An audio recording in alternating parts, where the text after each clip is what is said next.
आज का पहला पाठ निर्गमन ग्रंथ अध्याय 12 पर संख्याएं 1 से 8, 11 से 14। पास्का के भोज के विषय में आदेश। प्रभु ने मिस्र देश में मूसा और हारून से कहा, यह तुम्हारे लिए आदि मास होगा, तुम उसे वर्ष का पहला महीना मान लो। इस्राएल के सारे समुदाय को यह आदेश दो, इस महीने के 10वें दिन हर एक परिवार एक एक मेमना तैयार रखेगा। यदि मेमना खाने के लिए किसी परिवार में कम लोग हों तो जरूरत के अनुसार पास वाले घर से लोगों को बुलाओ। खाने वालों की संख्या निश्चित करने में हर एक के खाने की रुचि का ध्यान रखो। उस मेमने में कोई दोष ना हो, वह नर हो और 1 साल का, वह भेड़ा हो अथवा बकरा। महीने के 10वें दिन तक उसे रख लो। शाम को सब इस्राएली उसको कत्ल करेंगे। जिन घरों में मेमना खाया जाएगा, दरवाजों की चौखट पर उसका लोहू पोत दिया जाए। उसी रात को वे खमीर रोटी और कड़वे साग के साथ मेमने का भुना हुआ मांस खाया जाएगा। तुम लोग चप्पल पहनकर, कमर कसकर तथा हाथ में डंडा लिए खाओगे। तुम जल्दी जल्दी खाओगे, क्योंकि यह प्रभु का पास्का है। उसी रात मैं प्रभु मिस्र देश का परिभ्रमण करूंगा। मिस्र देश में मनुष्यों और जानवरों के सभी पहलौठे बच्चों को मार डालूंगा और मिस्र के सभी देवताओं को भी दंड दूंगा। तुम लोहो पोत कर दिखा दोगे कि तुम किन घरों में रहते हो। वह लोहो देखकर मैं तुम लोगों को छोड़ दूंगा।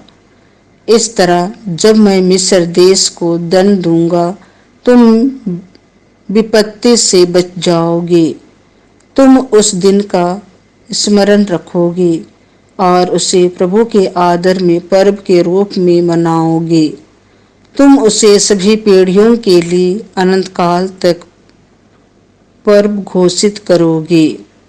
यह प्रभु की वाणी है। आज का दूसरा पाठ कुरिन्थियों के नाम संत पौलुस का पहला पत्र अध्याय 11 पद संख्या 23 से 26।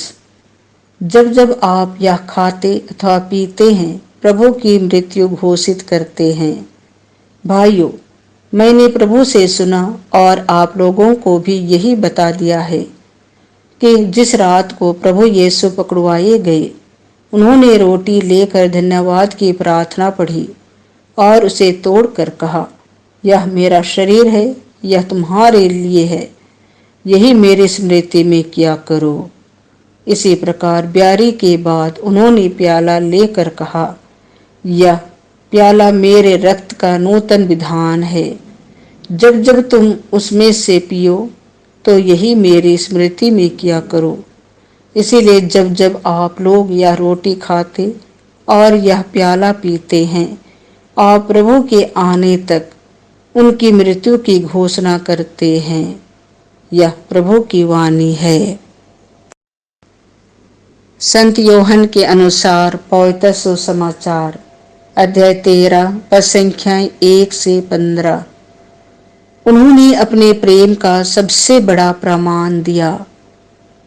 वह पास्का पर्व का पूर्व दिन था।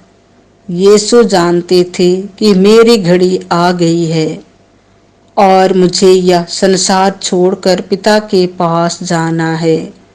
वह अपने शिष्यों को जो इस संसार में थे प्यार करते आए थे और अब अपने प्रेम का सबसे बड़ा प्रमाण देने वाले थे।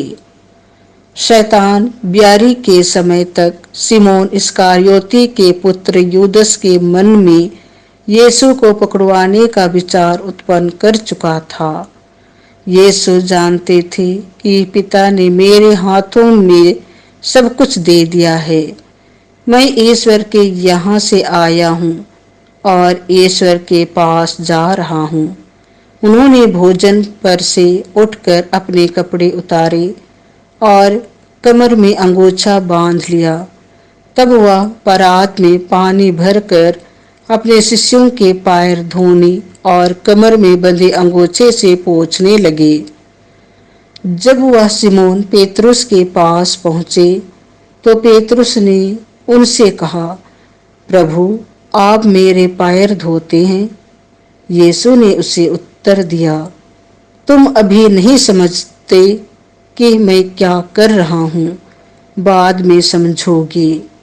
पेतरुस ने कहा, मैं आपको अपने पैर कभी नहीं धोने दूंगा। यीशु ने उसे उत्तर दिया, यदि मैं तुम्हारे पैर ना धोऊं तो तुम्हारा मेरे साथ कोई संबंध नहीं रह जाएगा। इस पर सिमोन पेतरुस ने उनसे कहा, प्रभु, तब तो मेरे पैर ही नहीं, मेरे हाथ और सिर भी धोइए। यीशु ने उत्तर दिया, जो स्नान कर चुका है उसे पैर के सिवा और कुछ भी धोने की जरूरत नहीं, वह पूर्ण रूप से शुद्ध है। तुम लोग शुद्ध हो, परंतु सबके सब नहीं।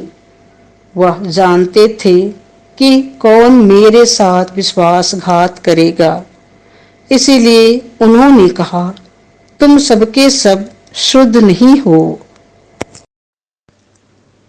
उनके पैर धोने के बाद वह अपने कपड़े पहनकर फिर बैठ गए और उनसे बोले, क्या तुम लोग समझते हो कि मैंने तुम्हारे साथ क्या किया है?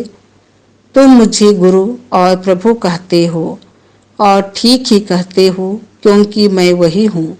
इसलिए यदि मैंने प्रभु और गुरु होकर तुम्हारे पैर धोए हैं तो तुम्हें भी एक दूसरे के पैर धोने चाहिए। मैंने तुम्हें उदाहरण दिया है, जिससे जैसा मैंने तुम्हारे साथ किया है वैसा ही तुम भी किया करो। यह प्रभु का सुसमाचार है।